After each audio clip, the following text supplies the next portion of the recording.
I am somebody who loves my country. I love my constitution. I love the democratic process, and I am protecting that process. And so I'm not going to say anything here that is not going to be based on 100% proof that you can determine. Karnataka में अलंग में somebody tried to delete 6,018 votes. वहां की जो BLO थी उसने देखा कि उसके रिश्तेदार को डिलीट कर दिया गया. उन्होंने पता लगाया कि मेरे रिश्तेदार को डिलीट किसने किया. पता लगा कि पड़ोसी ने रिश्तेदार को डिलीट किया. BLO ने जाके पड़ोसी से पूछा कि भाई आपने मेरे रिश्तेदार को क्यों डिलीट किया. पड़ोसी ने कहा मैंने तो नहीं किया. BLO सस्पिशियस हो गई. उसने प्रोसेस चालू किया. पता क्या लगा, किसी ने अलंग में वोटर डिलीशन सिस्टमैटिकली ऑर्गेनाइज तरीके से, सेंट्रलाइज तरीके से. हमें ये नहीं मालूम कि अलंग में कितने वोटर डिलीट हुए, क्योंकि इससे बहुत ज्यादा हो सकते हैं. तकरीबन 6,000 पकड़े गए. उस पर इन्वेस्टिगेशन हो गया. क्या पता लगा कि फाइलिंग ऑटोमेटिकली ऑनलाइन हो रही है. मोबाइल नंबर्स कर्नाटक के नहीं यूज हो रहे, मोबाइल नंबर्स दूसरी स्टेट्स के यूज हो रहे. इनफैक्ट कर्नाटक के नंबर 3 न्यूज, ये गोदाबाई जी हैं, इनके नाम पर 12 वोटर्स डिलीट किए गए. इनको मालूम ही नहीं. ये सारे के सारे जो नंबर्स हैं ये कर्नाटक के नंबर्स नहीं है, ये अलग अलग स्टेट्स के नंबर्स हैं. तो सवाल ये है कि किसके नंबर्स हैं, किसने ऑपरेट किए, जब इन्होंने ऑपरेट किए ये कहां थे,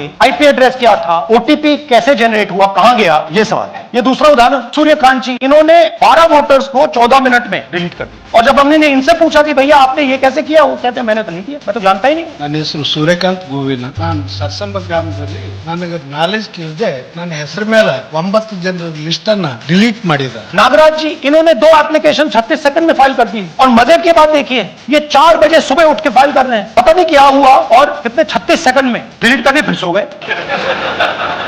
हमारी माइंड में पहले सवाल था कि क्या इलेक्शन कमीशन भी सो रहा है, मगर नहीं, सोया कोई नहीं, जगे हुए हैं. सिस्टमैटिकली मदद हो रही. ये सेंट्रलाइज तरीके से कॉल सेंटर के प्रयोग करके, सॉफ्टवेयर के प्रयोग करके किए गए.